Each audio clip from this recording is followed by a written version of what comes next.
মানে হয়েছে স্টার্টে কী ছিল, আমাদের যে স্যার ম্যাথ টিচার প্রলয় হালদার, তো ওনাকে কলেজ থেকে বহিষ্কার করেছিল।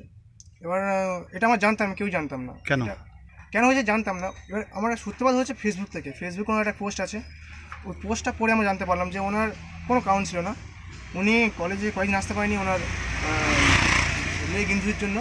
হ্যাঁ, তো আসতে পারেনি প্রায় এক সপ্তাহ পর যখন উনি কলেজে ফিরে এলেন, তো কলেজ বললেন আপনারা আমার কোনো প্রয়োজন নেই, আপনার জায়গায় নতুন একটা টিচারকে আমরা নিয়েছি। তো তারপরে আমাদেরকে বললেন ছাত্রদের যে আমাদেরকে কলেজ থেকে বহিষ্কার করেছে কোনো কারণ ছাড়া।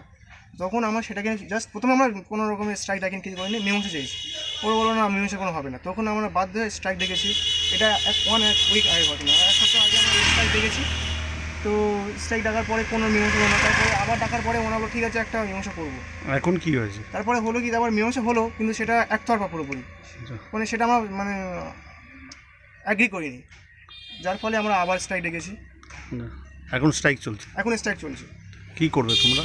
আমরা যদিও একটা তো মীমাংসা উচিত এই ব্যাপারটা নাকি। স্যার যে তিনি এখন কী করবেন, তিনি দীর্ঘ 6 বছর এই করে আমাদের সাথে কলেজের সাথে, এবং আমাদের ম্যাথ সেই স্যারকে বসে আমরা একটা মীমাংসা চেয়েছি, সেই নিয়ে আমরা অ্যাকচুয়ালি যতক্ষণ না মীমাংসা ততক্ষণ আমরা স্ট্রাইক ডেকে থাকবো। তোমার নাম কি? আমার নাম শামীম, আমি 3rd ইয়ার স্টুডেন্ট, আর আমিও দীর্ঘ 3 বছর পড়ছি কলেজে।